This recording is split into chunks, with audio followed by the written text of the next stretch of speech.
Good morning student. अभी हम start कर रहे हैं डायरेक्ट करंट जनरेटर। और डायरेक्ट करंट जनरेटर में हम लोग केमिकल एनर्जी को इलेक्ट्रिकल एनर्जी में कन्वर्ट करते हैं। इसका सर्किट वैसे ही होगा जैसा कि हमने देखा था एसी जनरेटर का सर्किट होता है, बट इसमें स्लिप रिंग्स की जगह हम लोग कम्यूटेटर्स यूज करेंगे। So basically what is the function of DC generator?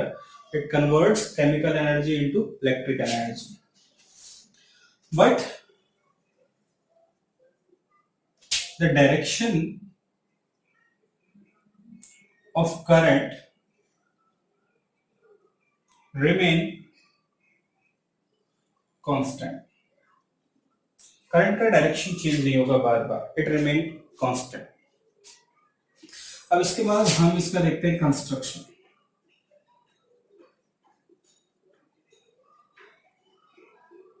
इसका जो कंस्ट्रक्शन है that is similar to AC generator,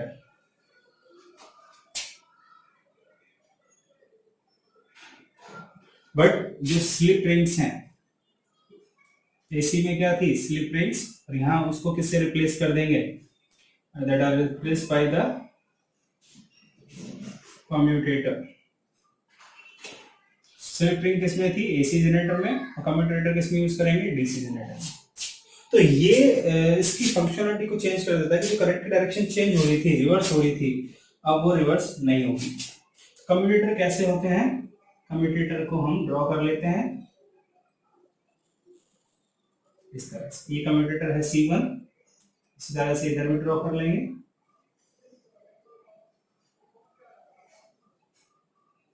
ये C2। दो कम्यूटेटर हम लोग यूज करते हैं, और ये जो ब्रशेज हैं, ये ब्रशेज, ये B1 और ये B2, और ये फिर हम यहाँ पे लोड से कनेक्ट कर देते हैं। तो हम क्या देखते हैं, कॉइल हाफ साइकिल में, नेक्स्ट हाफ साइकिल में वो करंट की डायरेक्शन हमेशा, यहाँ जो होम अप्लायंसेज या लोड है इसमें करंट की डायरेक्शन चेंज नहीं होगी। ये जो आउटर सर्किट है इसमें करंट की डायरेक्शन सेम रहेगी। अच्छा, तो सिर्फ कंस्ट्रक्शन में फर्क क्या है कि स्लिप रिंग्स की जगह हम लोग क्या यूज करेंगे? कम्यूटेटर्स यूज करेंगे। तो we are using commutators instead of slip rings in the DC generator. अब इसका वर्किंग देखते हैं, वर्किंग में किस तरह से काम करेगा।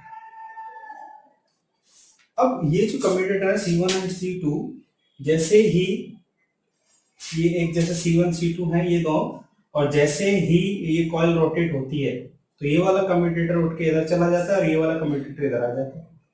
तो फर्स्ट हाफ साइकिल में जो करंट क्लॉकवाइज फ्लो हो रही थी ऐसे, तो इसमें करंट की डायरेक्शन किधर है? ऐसे, ये करंट की डायरेक्शन क्लॉकवाइज, ठीक है। अब जैसे ही नेक्स्ट हाफ साइकिल आएगी, ये जो कॉइल है आर्मेचर है, इसमें करंट की डायरेक्शन रिवर्स हो जाएगी। पहले करंट जा रही थी A B C D, फिर करंट जाएगी रिवर्स डायरेक्शन में। लेकिन जैसे ही करंट रिवर्स होगी ये पूरा चेंज हो जाएगा ऐसे। This C1 is connected to B2 and this C2 is connected to B1। तो जैसे ही करंट की डायरेक्शन, अभी करंट की डायरेक्शन ये है, जैसे ही करंट की डायरेक्शन ये वाली आएगी, ये वाली आते ही ये वाला पोर्शन इधर चेंज हो जाएगा। तो करंट आउटर सर्किट में से करंट हमेशा क्लॉकवाइज डायरेक्शन में ही फ्लो होगी। तो हम देखते हैं कि करंट के डायरेक्शन में चेंजेस नहीं आते, और इसमें हेल्प करते हैं हमारे कम्यूटेटर C1 एंड C2।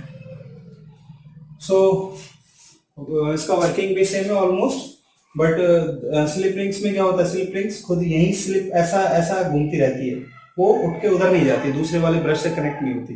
इसमें क्या होता है, जैसे ही नेक्स्ट हाफ साइकिल आएगी ये C1 जाके B2 से कनेक्ट हो जाएगा और C2 आके B1 से कनेक्ट हो जाएगा।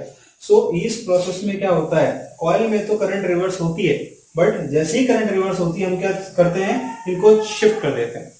तो ये हमारा जो सर्किट है इसमें से करंट की डायरेक्शन हमेशा क्लॉकवाइज रहती है, यहाँ करंट की डायरेक्शन चेंज नहीं होती।